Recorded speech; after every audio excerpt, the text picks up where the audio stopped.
Good morning, good evening, and good afternoon, everyone. Thanks so much for joining us today in this feminist conversation on migrant struggles and solidarities in the pandemic. My name is Masaya Llavaneras Blanco, and I am a member of DAWN's executive committee and will be our moderator for tonight. We will be waiting for a few minutes to give some time for everybody to log in. Be patient and bear with us while we start.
Well, good morning and good evening and good afternoon, everyone. Thanks so much for joining us today in this feminist conversation on migrant struggles and solidarities in pandemic times. My name is Masaya Llavaneras Blanco, and I am a member of DAWN's executive committee and will be the moderator for tonight. While we wait for everybody to log in, I want to remind you that we'll have English-Spanish translation available throughout tonight. To use it, you can click on the little globe below on your Zoom screen. I will momentarily change to Spanish to make sure that everybody who speaks Spanish is also aware of this. Buenas noches a todos, buenas tardes, buenos días. Cambio momentáneamente al español para recordarles que tenemos traducción inglés-español disponible usando el globito que está debajo en la pantalla de Zoom. Y parte de la conversación esta noche la tendremos tanto en español como en inglés.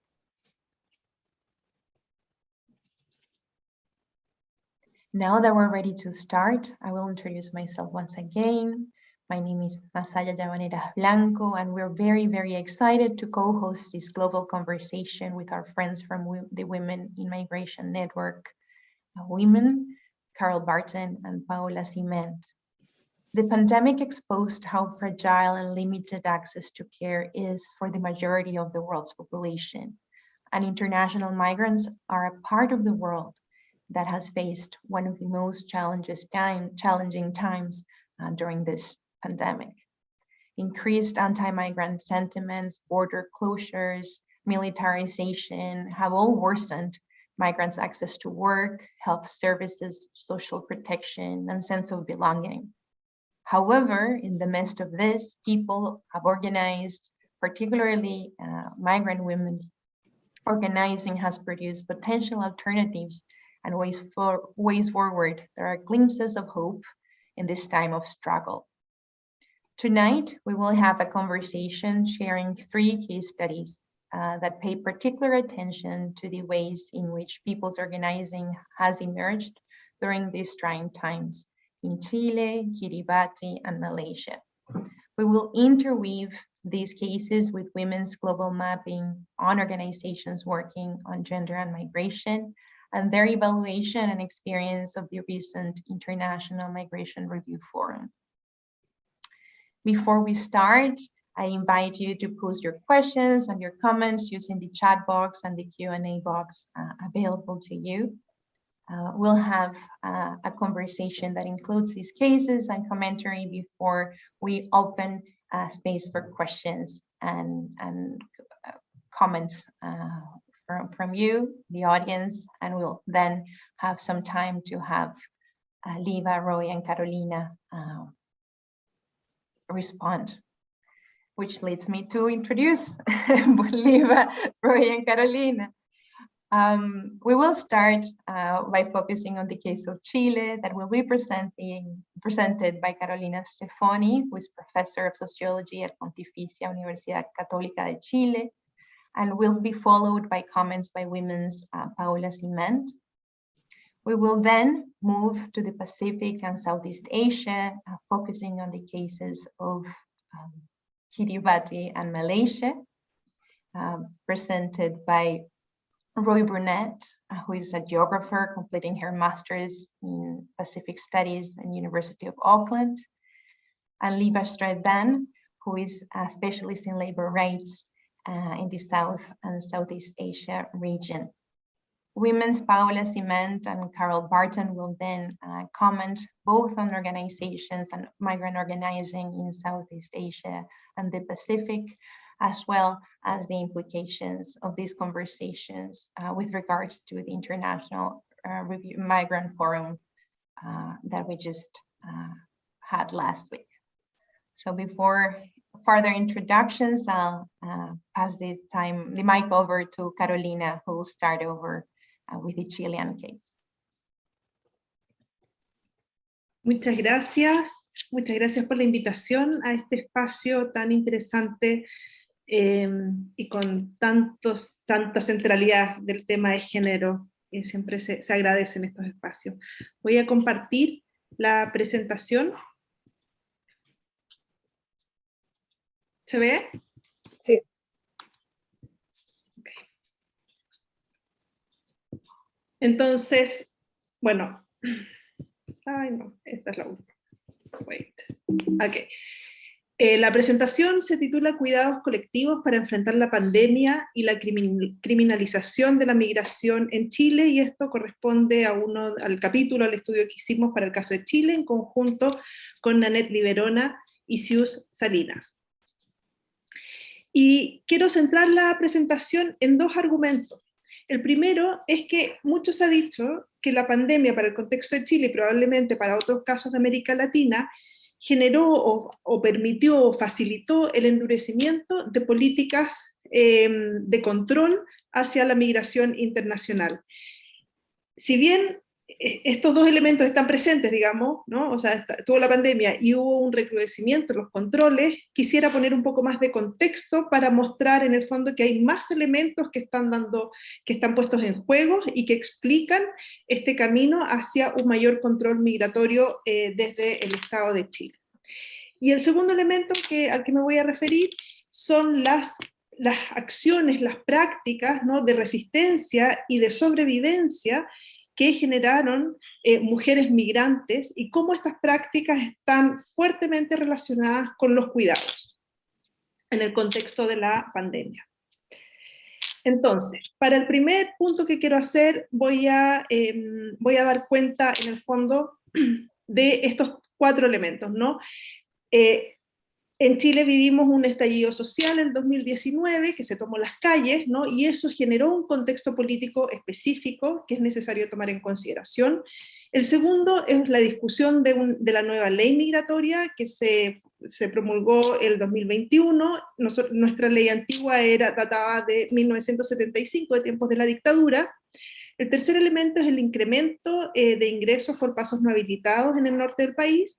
Y el cuarto es un continuo y constante proceso de criminalización de la migración. Entonces, estos elementos están en juego y hacen parte, digamos, del contexto que explica entonces este endurecimiento de las políticas. No es solo producto de la pandemia, sino que hay otros elementos a considerar.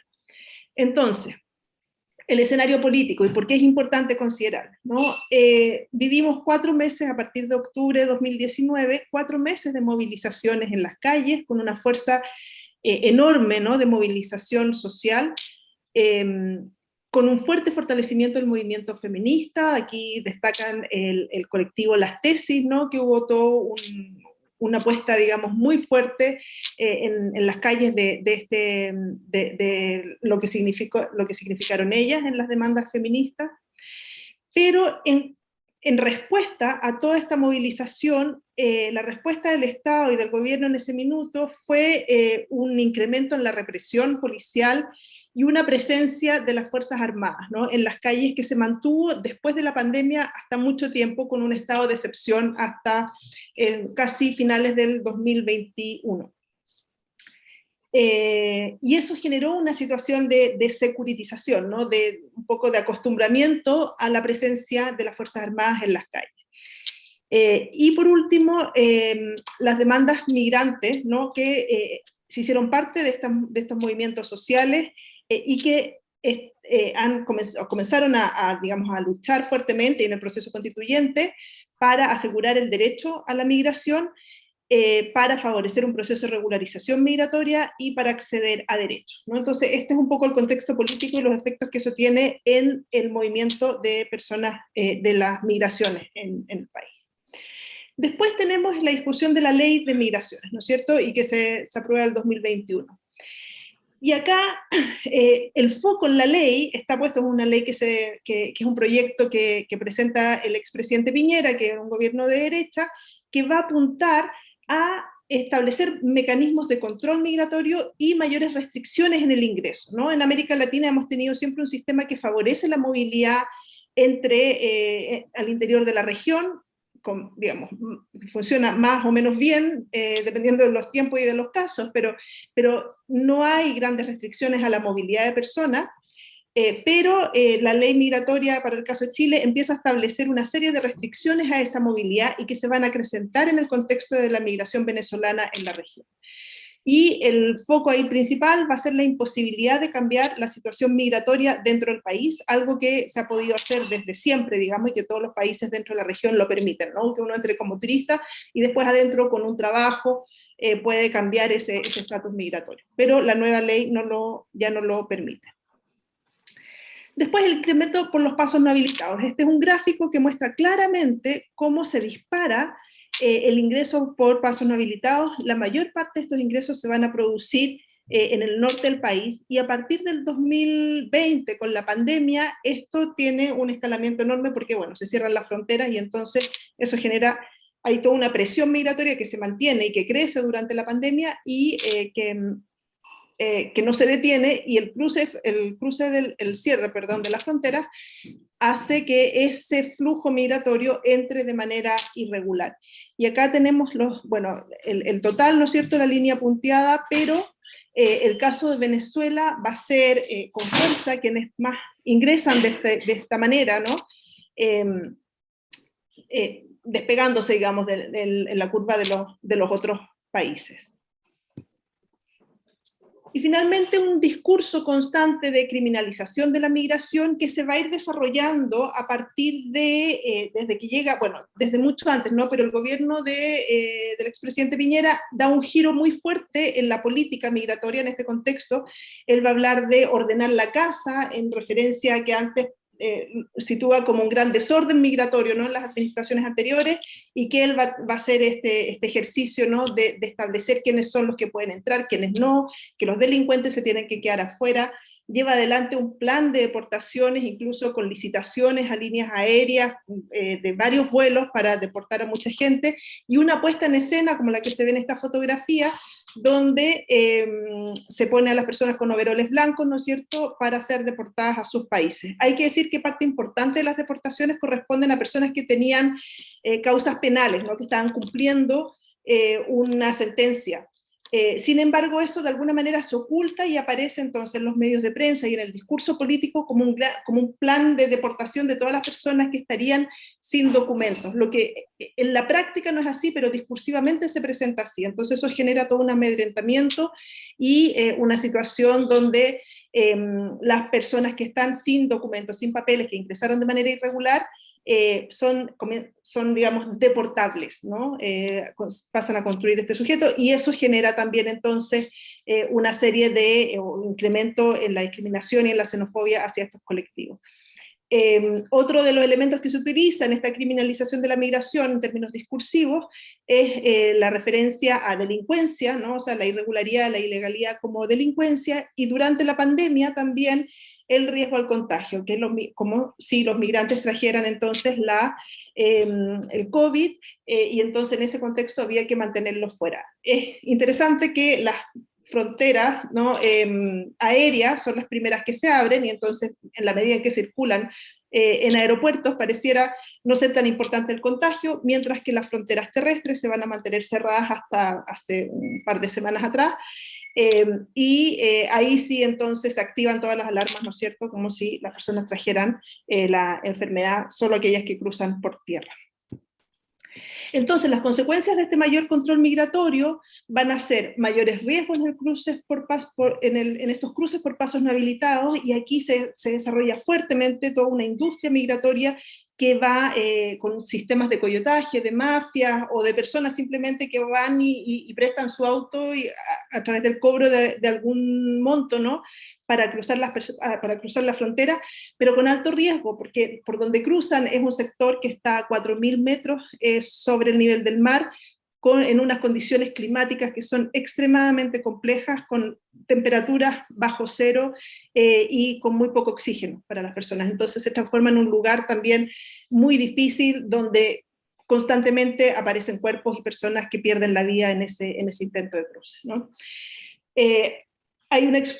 Se desarrolla también como consecuencia una exclusión y una denegación de derechos, y un incremento en la exclusión, el racismo y la xenofobia, que tienen un momento cúlmine, ¿no?, en una manifestación contra la migración que se lleva a cabo en una de las ciudades del norte. En este contexto, la pandemia, ¿qué es lo que agrega a esta situación, no?, es la falta, es el poco acceso que van a tener a las prestaciones sociales que se entregan durante la pandemia, porque no hay, sobre todo las personas que no tienen que no tienen los documentos, ¿no? No tienen el RUT, que es el número de identificación, no pueden acceder a las prestaciones, no pueden acceder a las cajas de alimentos que se entregan. Sabemos que es un grupo con pocas redes para enfrentar las dificultades de la pandemia, como es el desempleo, ¿no?, o no tener recursos para poder seguir arrendando una pieza o un departamento. Al no tener redes familiares cercanas, entonces quedan mucho más expuestas. Hay un crecimiento de los empleos en plataformas, son las personas que se mueven por la ciudad para generar los servicios que los que están dentro de las ciudades pueden mantenerse, digamos, en sus casas.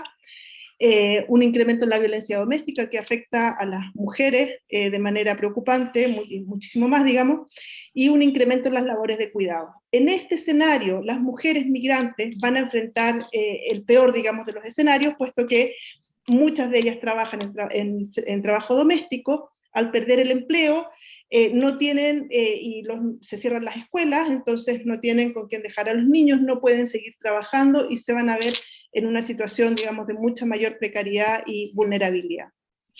Querida, disculpa que te interrumpa, te quedan 2 minutitos. Esta es la última. ¿Cuál es la respuesta de las mujeres migrantes frente a esta situación?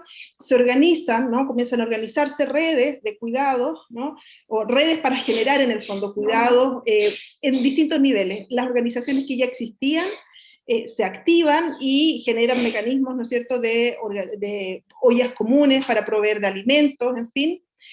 Pero también en el caso de las mujeres migrantes que no necesariamente participaban de estas organizaciones, empiezan a generar una serie de respuestas de manera muy inmediata y que casi de sobrevivencia, ¿no?, de generar mecanismos para proveer de alimentos, de las pocas ayudas que se reciben, repartirlas entre todos, de conseguir pañales para los niños. Entonces vemos que incluso sin grandes organizaciones sociales van a ser las mujeres las que están ahí entregando estos apoyos, y que todas estas respuestas, la mayor parte de estas respuestas van a estar vinculadas, asociadas a digamos, el rol que han desempeñado las mujeres históricamente, que tiene que ver con los cuidados. Entonces ahí nos parece que es muy interesante esta articulación, ¿no? De la acción, de la práctica y de la agencia desde la lógica de los cuidados.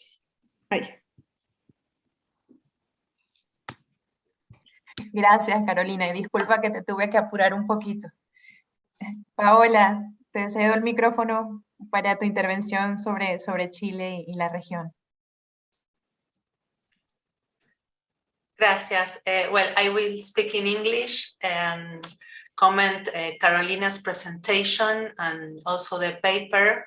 I think, well, this is an excellent case study that portrays practices of resistance and solidarity in the presence of growing criminalization and discrimination of migrants during the pandemic.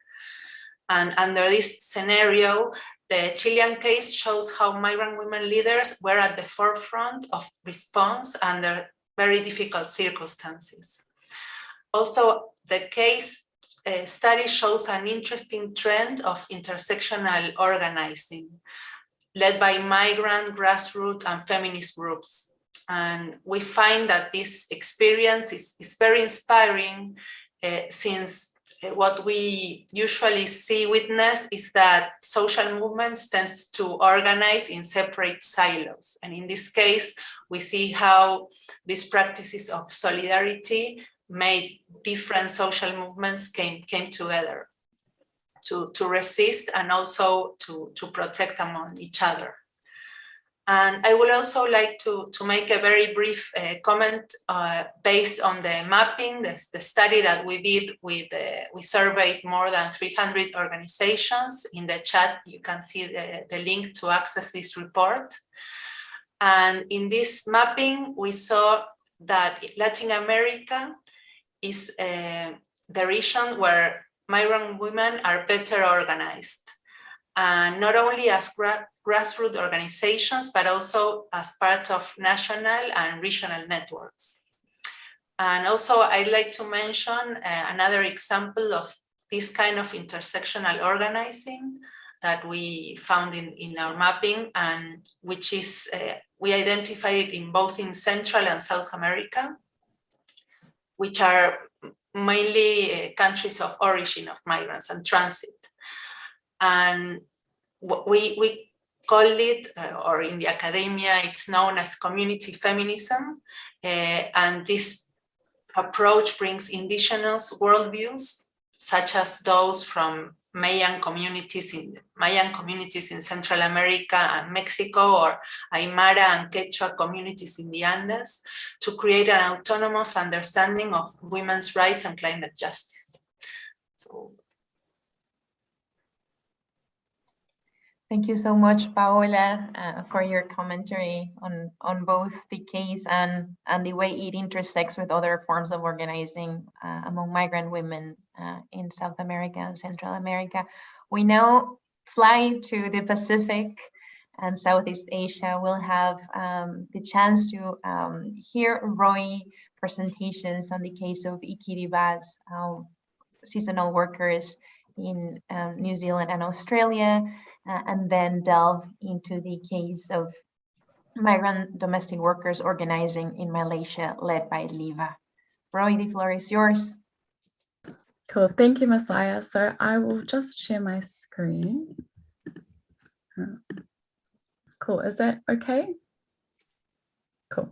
Yes. So first of all, I just want to thank Dawn and Women in Migration for organizing this webinar. I'm really grateful to be able to present the findings of my case study alongside the Chile and Malaysia case studies as well.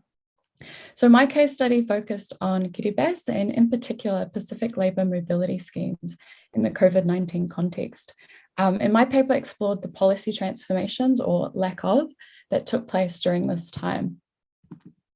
So a little bit of an overview of Pacific labour mobility. Over the last 15 years, the New Zealand and Australian governments have progressively introduced temporary labour migration schemes with Pacific Island countries. So these schemes allow Pacific Island nationals to come to Australia and New Zealand on temporary labour visas to work for 7 to 9 months at a time in the horticulture and viticulture industries. So the first of these schemes was the RSE in New Zealand, or the Recognised Seasonal Employer Scheme.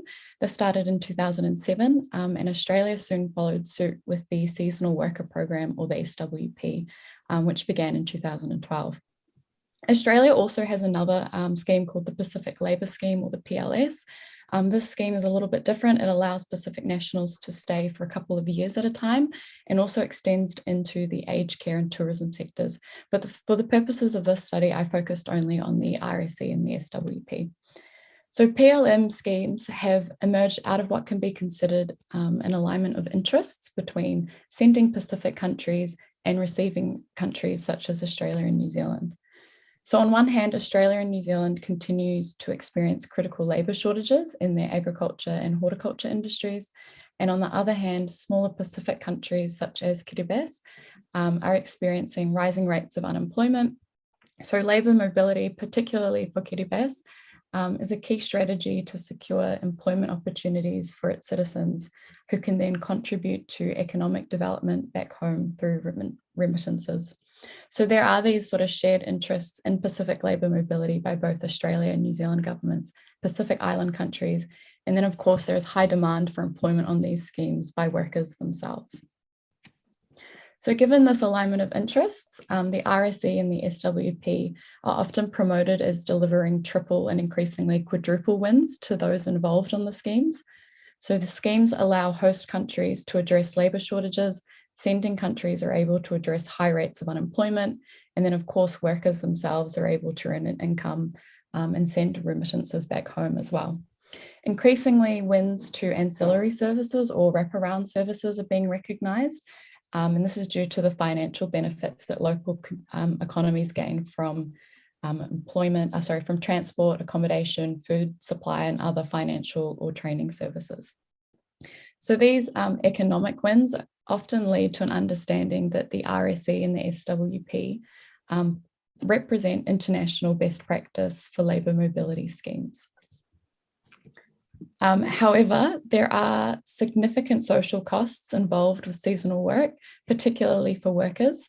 So as well as a loss of certain political and social rights, with a loss of political and social rights, these conversations kind of get lost in the discourse around economic wins or benefits associated with seasonal work. So workers aren't allowed to have their families accompany them for the duration of their visa. Worker visas also tie employees to one employer, meaning workers can't seek employment elsewhere for the duration of their visa. There are significant restrictions around movements during and outside work hours. So some workers have been given curfews, bans on alcohol, not being able to travel, or not being able to have visitors to their place of accommodation. There have also been numerous allegations of worker exploitation on both schemes. And these allegations usually centre around wage theft, unsafe working conditions, inadequate accommodation. And because workers are tied to one employer, workers are usually hesitant to speak out for fear of being blacklisted from the program and not being able to return in subsequent years. There are also gendered implications of seasonal work that remain heavily under-researched, but initial studies have shown that there are significant social reproduction and care implications for households who get left behind. So often households left behind take on bigger care responsibilities with the absence of a main caregiver for 7 to 9 months at a time. And because men tend to dominate participation on both of these schemes, often it's women left behind who bear the brunt of these larger care responsibilities. Another critical area that is under-researched is research that looks into the needs and experiences of women seasonal workers themselves. And I'll sort of talk about that later on, but there is an urgent need to understand these gender differences within Pacific labour mobility. So with the spread of the pandemic in late March 2022, international borders closed, which saw hundreds of Kiribati workers stranded in Australia and New Zealand. State and citywide lockdowns meant that initially Kiribati seasonal workers were significantly impacted. During this time, a study by the World Bank showed that Kiribati seasonal workers across both schemes experienced a 77% deduction in earnings. So that made Ikeda-based workers one of the most affected by the pandemic. And part of the reason for this was that lockdowns meant that workers couldn't travel to their place of work. So in some instances in Australia where state borders closed, this meant that some Ikeda-based workers found themselves on the wrong side of the border and weren't able to travel. And because their visas don't allow workers to find employment elsewhere, initially Ikeda-based workers were stuck without work and without income. And at the time of writing this paper, there were no clear repatriation pathways home for those who didn't have work. So they were essentially stranded with little to no financial support. So early on in the pandemic, in response to some of these challenges, the Australian and New Zealand governments made a number of key policy changes to support seasonal workers. Continual visa extensions were given to seasonal workers on both schemes, as well as variations of visa conditions were allowed so that seasonal workers could find work with other approved employers. However, this process was often quite slow, so this meant that workers were left waiting for several weeks with little to no work. In both countries, workers couldn't access national government financial support. In Australia, there were state-based measures, often with the assistance of the Red Cross. In New Zealand, we saw the temporary visitor care program, but this was limited and only available from July to December 2020. In terms of repatriation, with the restart of the seasonal worker program in August of 2020, incoming flights with the new workers from Kiribati were able to take workers from the previous season home, but this was subject to demand and often these flights weren't really reliable. And in New Zealand, at the time of writing this paper, there were no pathways home at all for Kiribati seasonal workers. So despite some of these early policy responses, existing issues within the scheme were magnified during the pandemic itself. So allegations of exploitation have continued throughout the pandemic. In the context of Australia, a significantly higher number of workers absconded. So that is, they illegally breached the conditions of their visa in the past year. And it's unclear whether this number is actually attributed to, worker exploitation, but a key contributing factor was a lack of work for many seasonal workers and who were desperate to seek employment elsewhere. And because of those slow bureaucratic processes to approve visas and things, often this meant that workers would go off on their own to seek employment. And this has sort of been an ongoing issue within the scheme. So available work is often subject to seasonal variability, and workers can find themselves with little to no work for periods at a time. And of course, with the pandemic, we saw major disruptions to work and therefore a larger number of workers breached their visas. The pandemic also magnified existing gender inequities on the scheme, particularly for women seasonal workers. And this was highlighted by the experiences of 6 Kiribati women on the RSE scheme in New Zealand who fell pregnant during the pandemic.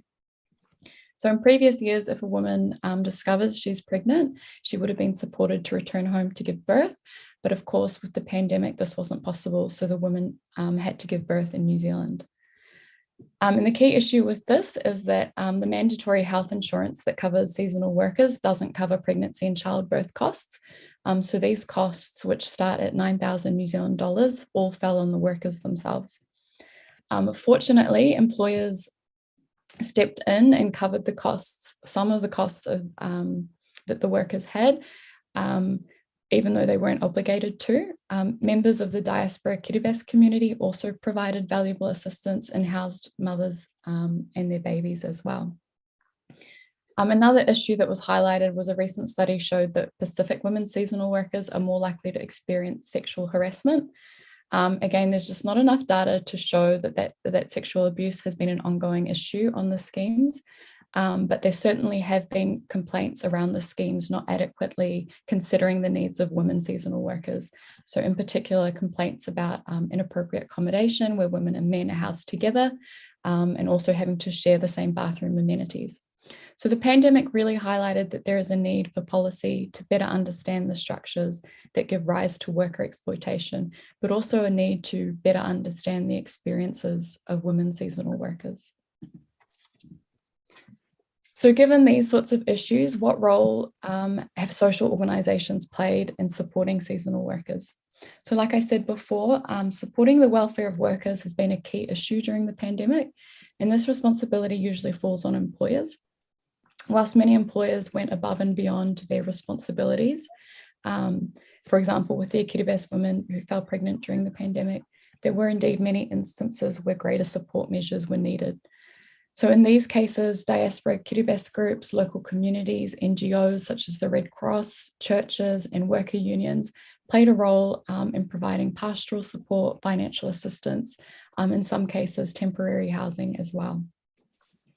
So the role of diaspora Kiribati communities in particular was essential for the welfare of Kiribati workers who were stranded and couldn't go home, many of whom were facing anxieties around being separated from their families and homes, as well as having a loss of income or employment.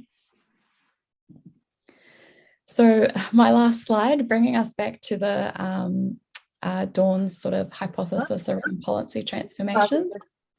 My paper found that the Pacific labour mobility landscape was sort of, what we were seeing was sort of business as usual approaches to Pacific labour mobility. And this is because a lot of the policy responses that emerged continued to be driven by economic imperatives. So filling labour shortages or seeing workers as units of labour to send remittances back home. Instead of seeing policies that would have worked to ensure the full realisation of rights and entitlements of workers themselves.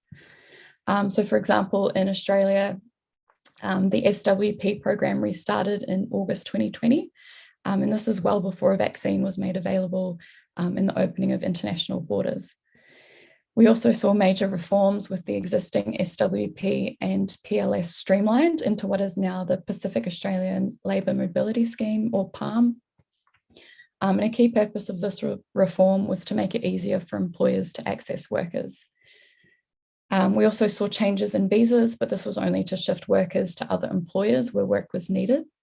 So Kiribati workers who have been stranded since the pandemic started have now been working continuously for almost 2 years in work that is extremely labour intensive, but there aren't really any provisions available for workers if they no longer wish to work but cannot go home. Allegations of worker exploitation have continued, as well as the gendered aspects of seasonal work continue to be ignored within policy. And so my last point here is that since writing this paper, although we were sort of seeing business as usual approaches to Pacific labour mobility policy, there have been some promising developments in this space. So for example, with the new Labour government in Australia, they've just announced some major reforms to Pacific labour mobility. A significant one is that workers can now bring their families with them. And they've also announced some permanent migration pathways for seasonal workers as well. So going forward, I do think that there's scope for more transformative Pacific labour mobility policies. But at the time of writing my paper, what we were seeing was pretty much business as usual policy in terms of Pacific labour mobility. So thank you. Thank you so much, Roy. Now we fly directly into Malaysia, led by Liva's presentation.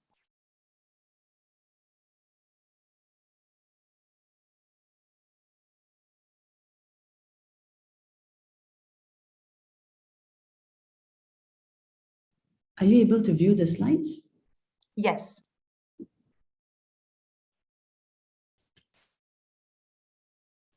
Sorry.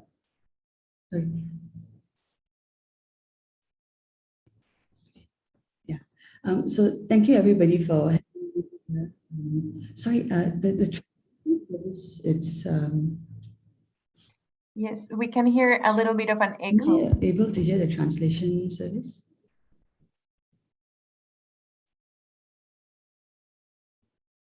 Sorry.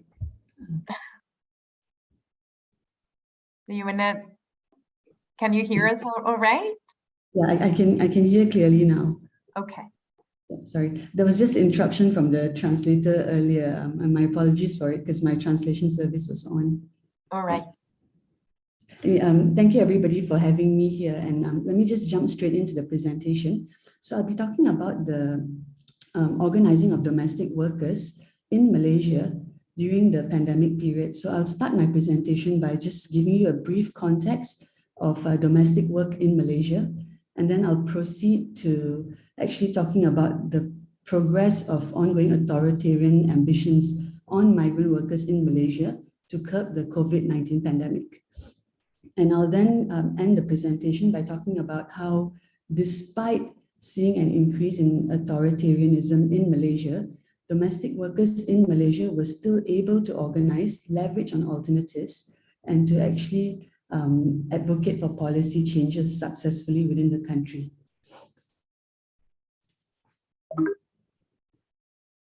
Okay, so just very quickly, the context of domestic work in Malaysia.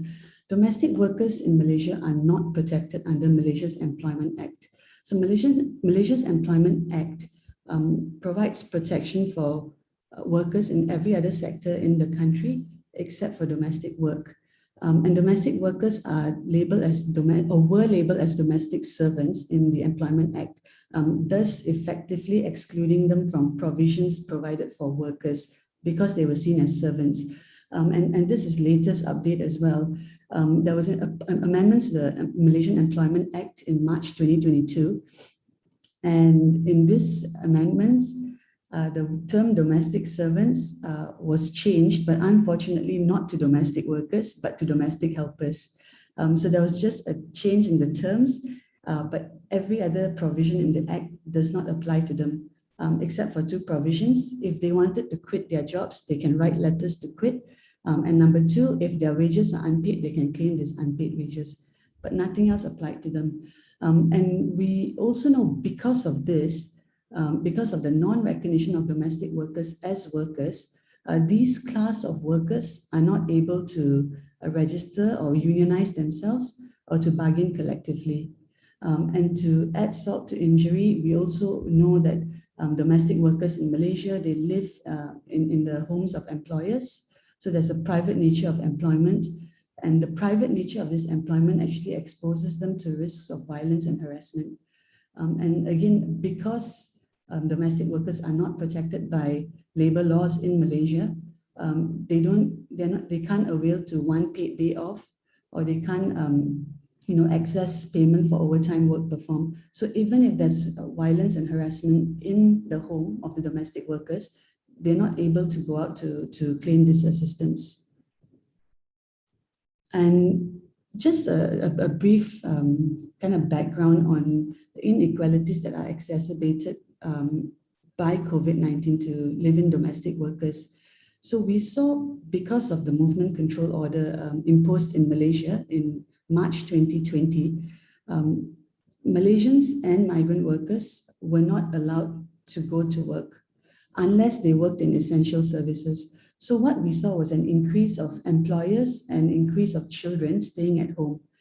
And the consequences of this was extended hours of work for domestic workers, and domestic workers who have days off provided by employers were not able to access these days off. And we saw that the more family members living at home or staying at home for long hours, we saw an increase in violence and harassment. We saw an increase in workload for live-in domestic workers. And we also saw an increase in domestic workers contracting COVID-19 because employers would go out and purchase groceries. It was at that point, only one family member was allowed to go out to purchase household needs. So it was always typically the men in the house who went out to purchase these items, but by virtue of being out, and at that point, we did not have any vaccination services. So they would come back, bring the virus, and we saw an increase in COVID-19 virus contracted by domestic workers in Malaysia. And the consequences of the COVID-19 prevention measures or the movement control order measures for live-out domestic workers was somewhat opposite. So we saw a decrease in hours of work for live-out domestic workers simply because they were not able to travel to different homes to clean it. There was increased restriction of movement, and also employers were being very cautious about not having the virus be brought into their house. So live-out domestic workers were not allowed to come into places of homes where they would typically conduct their work. We also found, because of this, many live-out domestic workers, had lowered wages. Some had no income throughout the months, and so there was a massive impact on food and income security. And because of this, because of lack of income, live-out domestic workers were not able to remit money home, and there was a ripple effect on families in source countries. All right. And just to kind of drum in the fact that there was additional risk of violence because of their migration status, we found that the Malaysian government were discriminating against domestic workers and migrant workers in general in Malaysia. So domestic workers were stigmatized as virus spreaders. We had banners which the Malaysian government and authorities were placing all over the country saying that you cannot rent housing to undocumented migrant workers. And these were sometimes migrants who were stranded because they couldn't go home after the expiration of their visas because of the movement control orders and just unavailability of flights to go back to the source countries.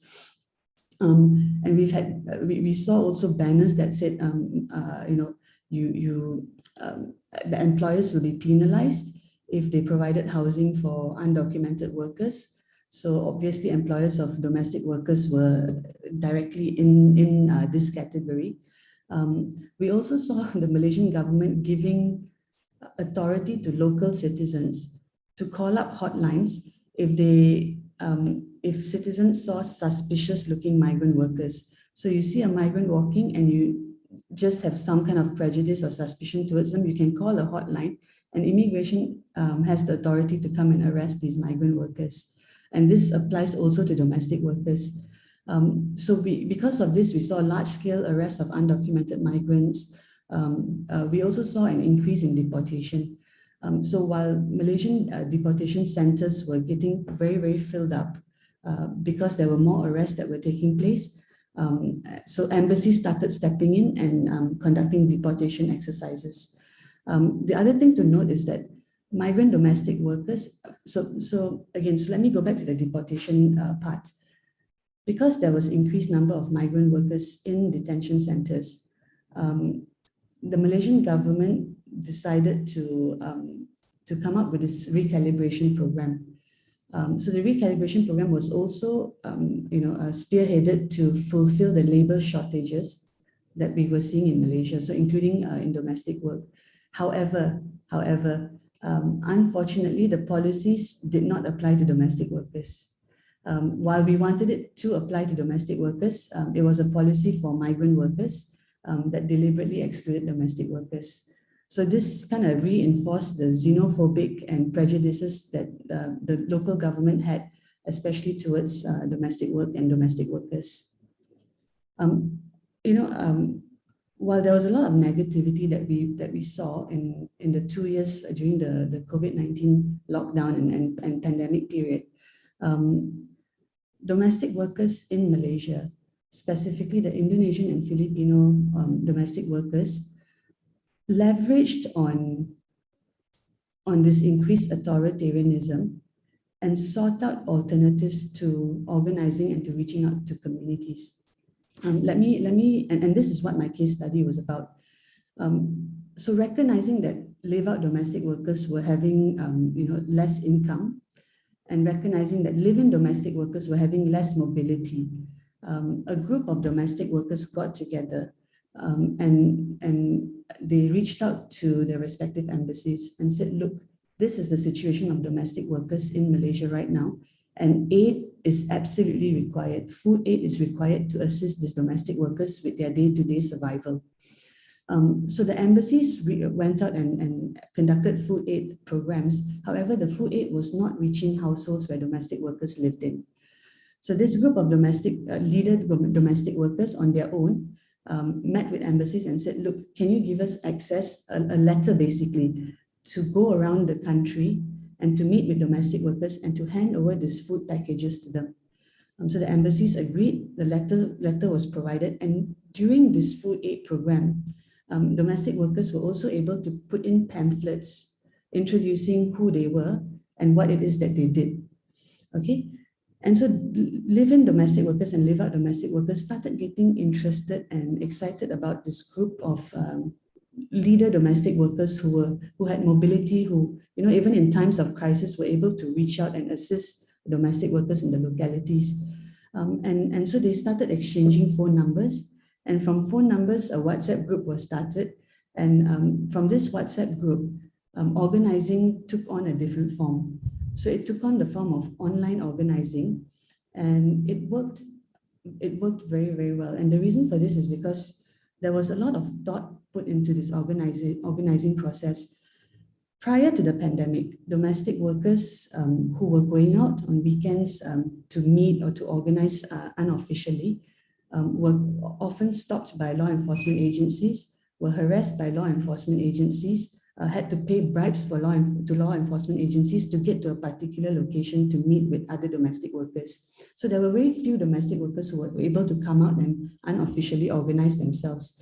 But when organizing moved to an online framework, what we ended up seeing was more domestic workers, more than ever before in the Malaysian context, were able to get together, to organize themselves, and to call for policy changes. So domestic worker leaders, consulted civil society organizations and also domestic workers themselves to determine what the need was. And there were weekly meetings, on public speaking. There were weekly meetings on knowing your rights. So it was a skills building process that took place. And with this skills building process, domestic workers were extremely confident now to advocate for policy changes directly with various ministries, right? So prior to this, when domestic workers called for changes in policy, it was always done in the larger context of civil society. So they were a participant in the process. But what we saw after this pandemic is the shift in domestic workers being participants to being protagonists of change within their communities. And so with this, we saw especially one positive policy change that took place. For years, civil society asked that domestic workers be covered under the social security coverage in Malaysia, but this was not allowed. But during the pandemic, with increased organizing, the Malaysian government saw that there was a very, very big voice of domestic workers in Malaysia, and that this voice has been ignored for many, many, many years. So recognizing that there is strength in the organizing of domestic workers, the ministry started listening to what domestic workers had to say. And they started, to a certain extent, understanding the realities of domestic workers in Malaysia. And so several meetings took place between these domestic worker groups and as well as the Ministry of Human Resources. And what came out of this is the provision of social security being extended to domestic workers. Unfortunately, however, there are three main coverages for the social security scheme, but domestic workers in Malaysia are only covered by one out of the three protection schemes. So the current advocacy that these migrant domestic workers are undertaking is to have the two additional schemes, to have domestic workers in Malaysia covered by the two additional schemes as well. So it's ongoing advocacy. Organizing is still taking place on a weekly basis with skills building, online workshops, online training activities. And we hope that by the end of this year that migrant domestic workers will have full coverage of social security in Malaysia. Thank you. Thank you, Liva. It's always good to close on such a hopeful note.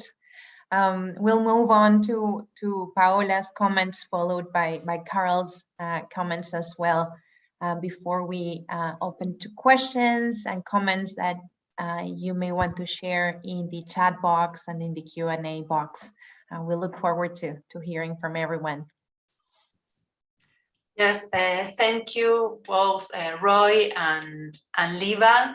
These were, well, great study cases to show the exploitative conditions of migrant workers, and this trend is around the globe. And I think in Privati's study case, we can see how these circular schemes of migrations, these seasonal workers, are part of this global trend of instrumentalizing migrants. As for countries of origin, migrants are a commodity that they export, and for countries of destination, migrants are considered as a tool to fill in the gaps of the needs of the labor market. But the rights of migrants are left behind, and let alone the rights of migrant women, such as sexual and reproductive rights, or to being protected against sexual harassment at work. So I think it's very important what we see, that, well, this is a trend that is being questioned by their own migrants in their communities, and also because these conditions have worsened during the pandemic. And I think the same thing is what Liva shows in the study case in Malaysia, the exploitative conditions of domestic workers that worsened during the pandemic. And I also wanted to mention that in the mapping that we conducted, we saw other examples of wage theft, and also how in Asia there is an important trend, which is the debt bondage, because usually domestic migrants they migrate through a recruiting agency, and they contract a debt with this recruiting agency. So this makes it worse to leave the work or change employers. And in the pandemic, when they were repatriated, they didn't have any means to give back this debt. They continue being in debt with the recruiting agencies. But I think as Masaya said, there are some developments, some hopes that we can have of these demands being listened to by authorities, governments. I think what Roy mentioned about the new Labour government in Australia, and thinking of pathways to regularize seasonal workers. Also what Liva said about the Malaysian authorities starting to listen to domestic workers' demands on social security. I think these are very good signs that we have some hope, and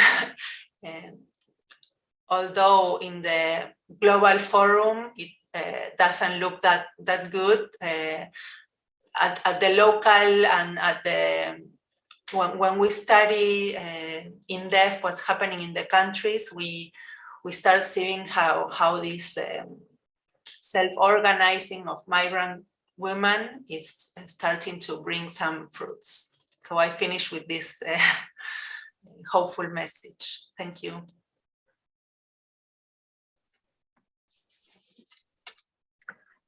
Greetings, everyone. Thanks, especially to Carolina and Roy and Liva for these really important case studies about both what's happening, but also, as has been noted, the encouraging signs of the impacts of migrant women's organizing. I'm Carol Barton with the Women in Migration Network, and I want to say a few words about the UN General Assembly International Migration Review Forum that just took place at UN headquarters last week in New York. The forum that kind of puts what we've been hearing in terms of case studies in the global context. The forum convened governments, UN agencies, and civil society to assess progress made on the implementation of the Global Compact for Safe, Orderly, and Regular Migration. That was adopted in Marrakesh in 2018, and states adopted a progress declaration to take stock of progress and set priorities for migration policy at all levels. As we have been hearing, the review comes at a time of interlocking health, economic, care, and climate crises, all of which exacerbate drivers of migration and, as we've been seeing, greatly impact women in migration. The pandemic has made visible the vast social and economic inequalities within and between nations, and the failure of a global migration policy that primarily offers these temporary and precarious migration pathways that we were just hearing in the case particularly of Kiribati and Malaysia. The Progress Declaration was a product of intense negotiations at a time when some states would have avoided even reaffirming the Global Compact. And they unsuccessfully tried to roll back key tenets of the compact, including the centrality of human rights. They were unwilling to include a forceful affirmation of core labor standards, particularly freedom of association and collective bargaining. So we can see what is playing out in the case studies we heard tonight in some of what was happening in the negotiations. And the usual lineup of states in the UN tried also unsuccessfully to push back hard on references to multiple and intersecting forms of discrimination, which made it into the Progress Declaration. And when it was finally adopted, this is not unusual. Several states, took the floor to say this is voluntary. We're not bound to anything in the compact if it violates our national laws. To sort of undermine the consensus document. And so, we need to say very clearly that we have to keep reaffirming international human rights commitments and core labor standards, because otherwise states will use this non-binding global compact to undermine these standards, as some attempted to do in the negotiations. As Paula was saying, the focus on migration policy has, well, let me step back a bit. The focus in the UN is on cross-border movement of migrants and refugees from south to north, even though the largest movements of migrants happens within nations and within regions. And this, as I was going to reference what Paola just said, that the framework really instrumentalizes migrants, that northern industrial nations want to fill labor gaps, control their borders, while South nations want to get migrant remittances. And they also use migrant exportation as a political safety valve in their own national situations. And beyond well-intended declarations, destination countries continue to narrow pathways for migration in general, criminalizing migration and expanding these exploitative and precarious labor programs that we've been hearing about tonight. This global model, known as circular migration or managed migration, is the mainstay of the global migration system and is at the heart of the Global Compact for Migration. Couched in a human rights framework, is anything but rights-based or gender responsive, though we keep working at trying to strengthen those tenets of the compact. Back when it was adopted in 2018, the Women in Migration Network stated that any gender responsive promise of the compact will only be possible if women's human rights and international labor standards are fully incorporated into migration policies. And as we assess this first review forum, we can say that we have moved backwards rather than forwards on those goals.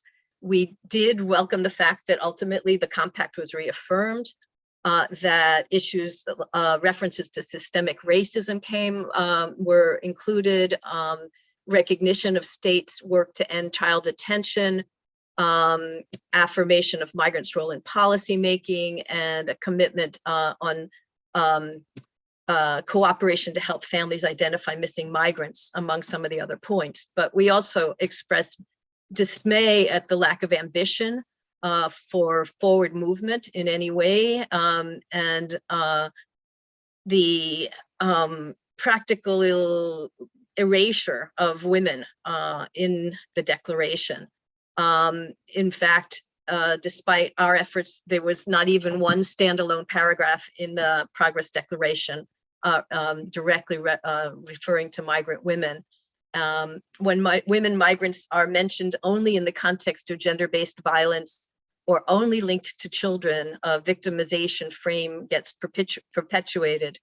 And when migrant women workers are addressed, but the focus is only on migrant women as workers, which of course is a priority concern for us, it nonetheless tends to feed this overall instrumentalization of migrants as workers in service to the priorities of state interests, rather than human rights and women's rights and labor rights.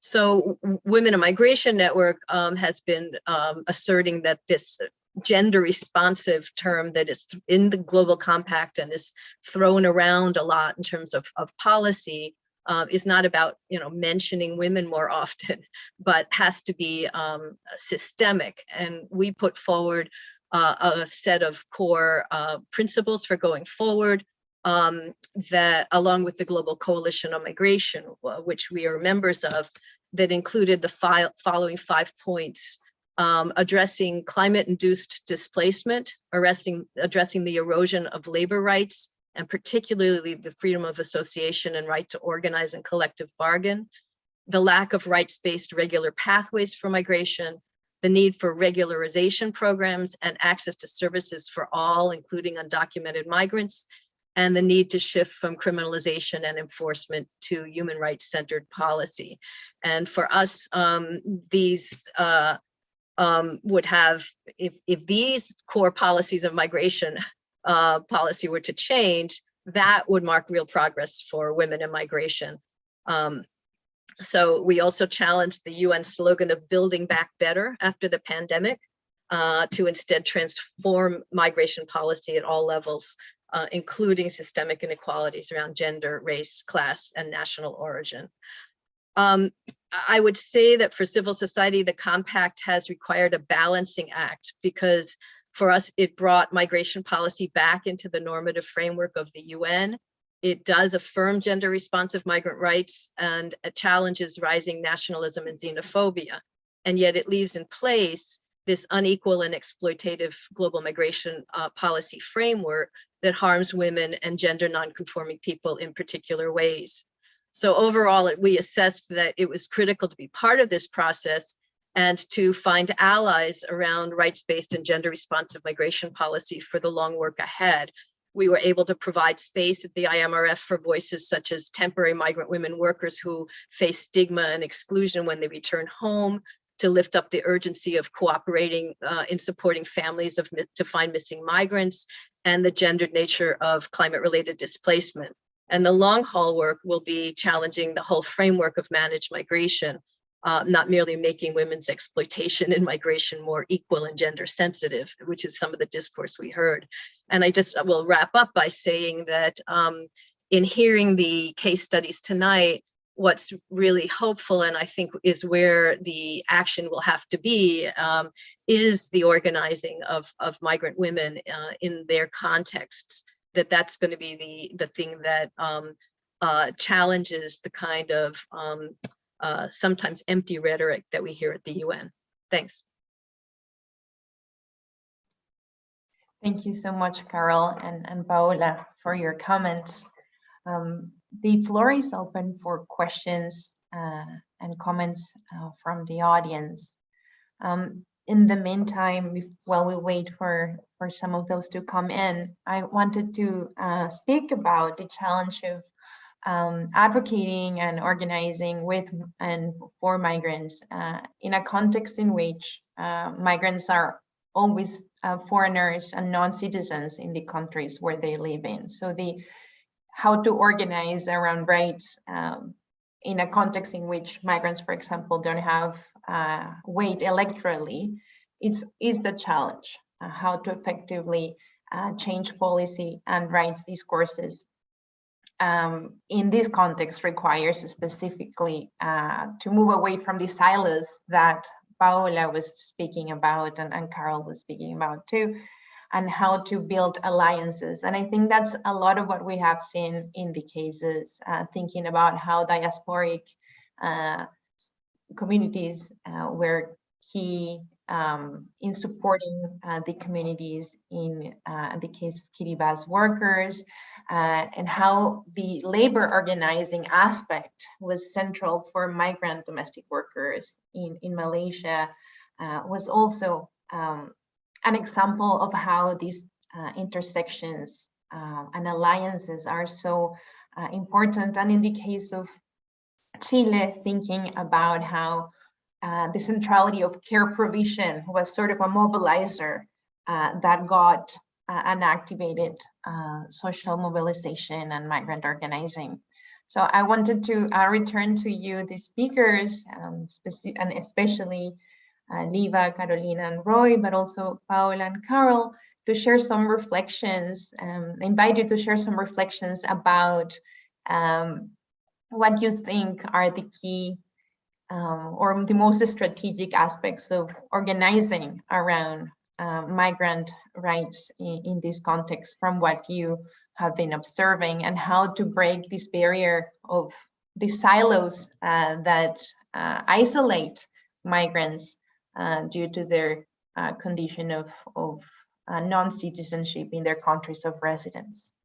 So if that's okay with you folks, we'll start with Carolina, and will be followed by Roy and Liva, Paola and Carol. Gracias, Masaya, y muchas gracias por todos los comentarios muy sugerentes. Es interesante porque los estudios que hemos venido haciendo dan cuenta de distintos niveles de organización, dependiendo de las condiciones también en las que se encuentran las mujeres, ¿no?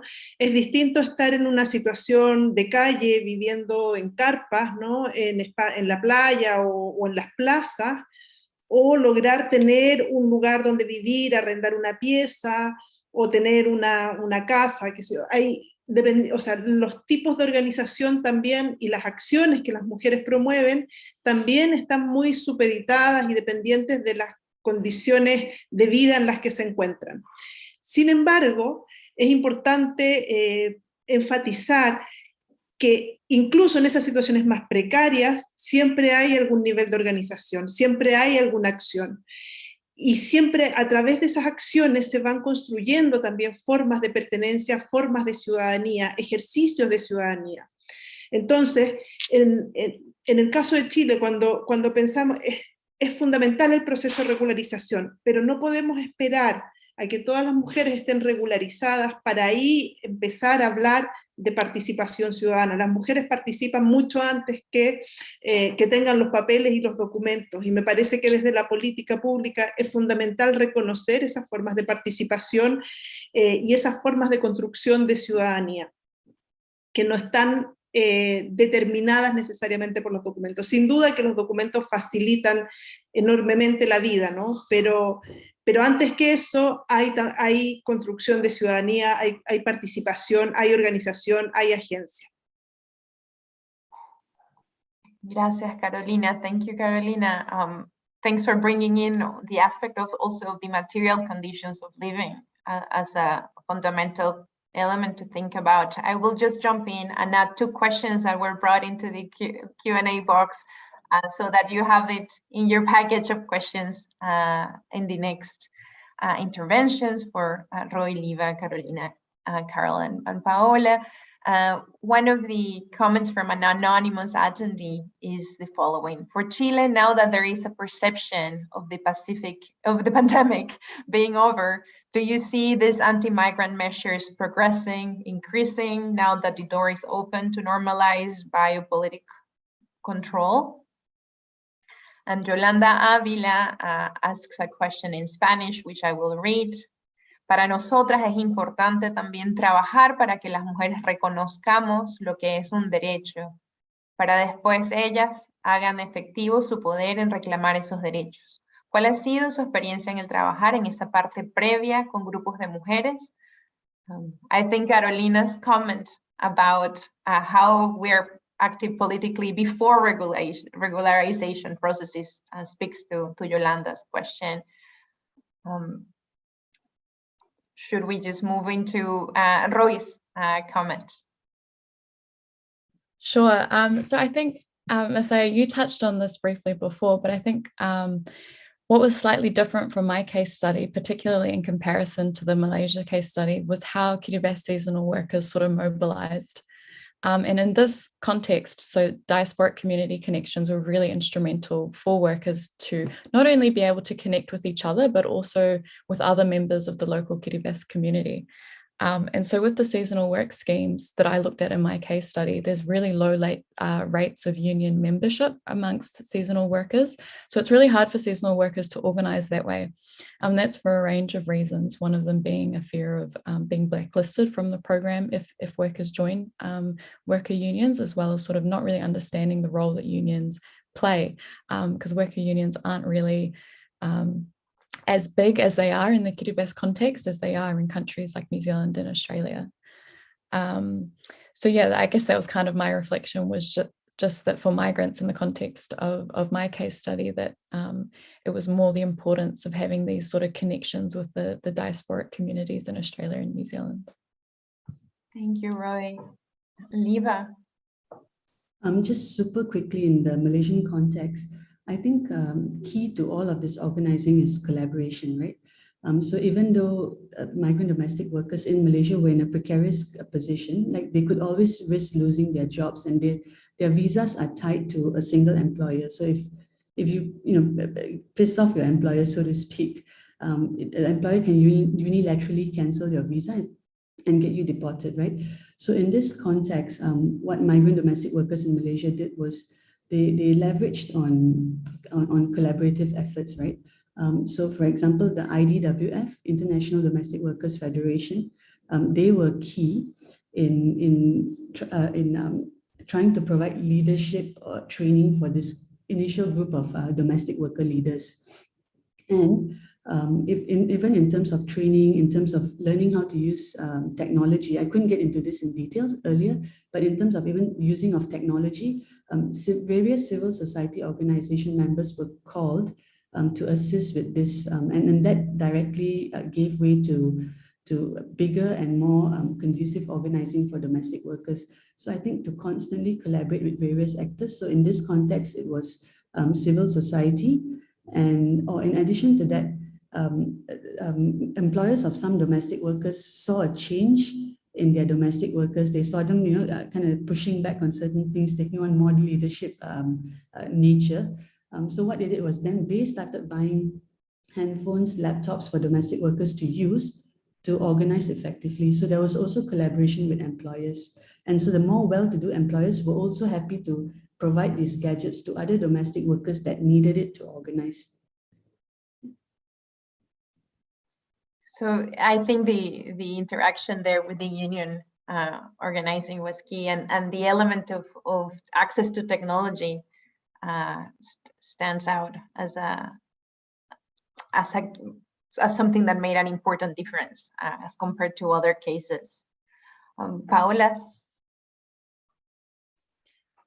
Yes, I think what it's portrayed very well in the case, especially of Malaysia and of Chile, is the importance of bringing other social movements or other actors of the social justice fight on board and start visibilizing migrants' needs and situation to these movements. For example, in the case of Malaysia, the labor movement, and in the case of Chile, the feminist collectives. I was very impressed, especially by the Chilean case, because usually in Latin America, the feminist movement is dominated by demands from the north, and sometimes the needs of migrants or migrant women are not that visibilized. I think what Dawn is doing, incorporating the migration issue into their part of their studies is very important, no? to start doing that, to bring issues of migration and to visualize migrant women. In last year, I end here, we organized a series of regional dialogues that were, well, our main goal was to bring together feminist, labor, climate justice, so different groups to talk about an intersectional approach to migration with this gender lens. So I think this was, we consider this just the first step, and one of the good changes or I don't know, achievements of this process has been this collaboration with Dawn. So I'm very happy to be here because of that. Thanks. We're happy you're here too. We really are. Carol. I wanted to thank Liva for mentioning the role of the International Domestic Workers Federation in supporting the domestic workers who are organizing in Malaysia, and because Women in Migration Network sits at the nexus of global policy and supporting migrant women, I mean, trying to help create space for migrant women who are organizing to impact global spaces. I just wanted to note that last week we were with the International Domestic Workers Federation in New York, and sometimes one can despair at trying to, break into those international spaces and learn the language and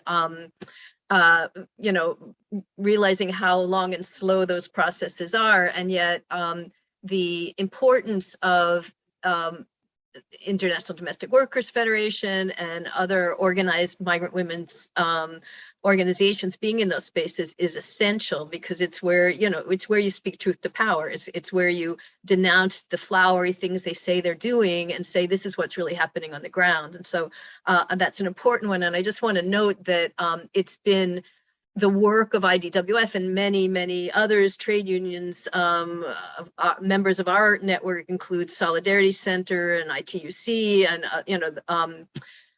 unions that are also include those working with migrant women workers that have helped to win the ILO Convention 189 on the rights of domestic workers, and the most recent ILO Convention 190 on ending violence in the world of work, which is a very expansive understanding of the world of work, including people working at home on their computers with their kids screaming behind them. I mean, the whole broad concept of the world of work, and that those are achievements that happened because domestic workers and other workers went to these spaces in large numbers and brought their organizing skills and their stories and their demands in those spaces. And so just to end saying that it has to be that organizing on the ground that you all have shared tonight, and then there is still and also a role to play in then bringing that organizing in a collective way to the global arena as well. So, thank you, Carol. We have more questions pouring in, and we don't have a lot more time. I want to make sure we give them a shot, though. So, Kevin Downey made a question for Roy, relating that reads as follows: what accountability has the Australian Pacific Technical Coalition in addressing the preparedness of Pacific Island people in regard to their welfare during PLM programs? So that's one very specific question. Carolina, there was a question about whether these forms of biopolitical control that were increasing during the pandemic have continued to increase, even though the pandemic has diminished. That's one. And then Jenna Hennebury, a friend of a few of us here, made two questions in the Q&A box that I think Carol is in a good position to address, but everybody can give it a shot if they want. Jenna says, hola colegas, how can we counter the reentrenchment of the vulnerabilization and infantilization of women migrants in the Global Compact of Migration? How can we move towards systemic change rather than one-off initiatives and programs that tend to reinforce these frames?